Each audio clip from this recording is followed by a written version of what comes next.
It's been a very busy and productive day, but we got quite a bit done on our game bird pen.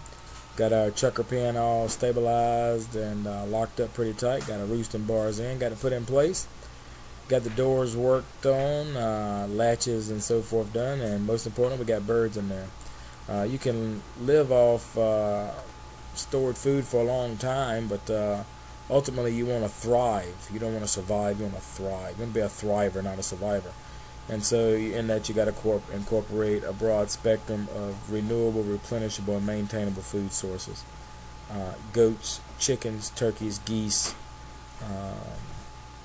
rabbits if you eat rabbits, anything that's sustainable that you can maintain and replicate and keep on going in a sustainable fashion. Game birds are very nice because as they replenish themselves in the few months during the summer which they do lay, you can take those surplus birds and put those in the freezer, or you can take those birds and easily introduce them into the wild in your area, thereby building up the local population of those birds, so long as you choose birds that are indigenous to your area to start with. And so this next part of the video here, I'm going to show you several things.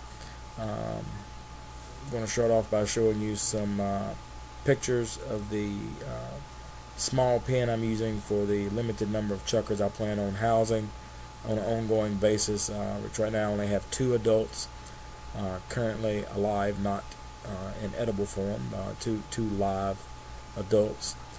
This summer I'm doing some building back up, so a male and a female, known mating pair, and I have about 21 young.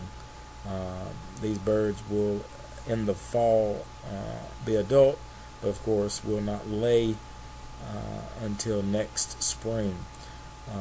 Chuckers are prolific layers, and depending on your particular setup and how many people you're feeding, you should have yourself about a 4 to 5 wild card ongoing daily menu, weekly menu, and you want to have some game birds, chuckers, quails. Just depends on other partridge family birds, depending on where you're at. If you eat rabbits, you can incorporate those rabbits.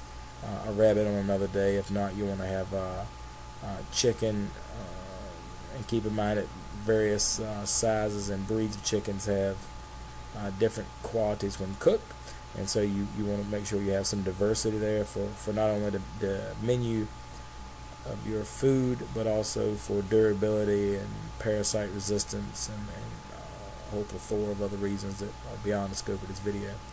You can also incorporate waterfowl, turkeys, and so forth.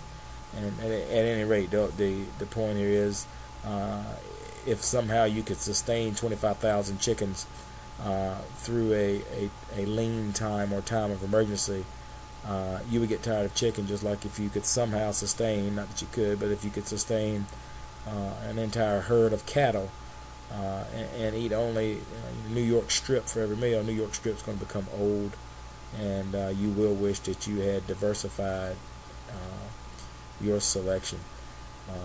This is also very important because different animals have different nutritional demands, different environmental demands, and different husbandry demands on you and your time throughout the year, and so you would not want to have all your eggs in one basket, so to speak, as far as limiting yourself on your replenishable food.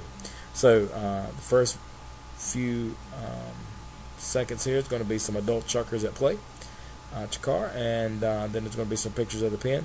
I encourage you to realize that ultimately you are responsible for your own well-being as well as the well-being of those you love. You can certainly give that authority over to anyone you would like, but keep in mind that ultimately you are responsible for it. Enjoy this video on the chucker, and if I can help you in any way with my free marginal advice, I would be glad to. May God bless you and keep you, and may you bring glory and honor to God.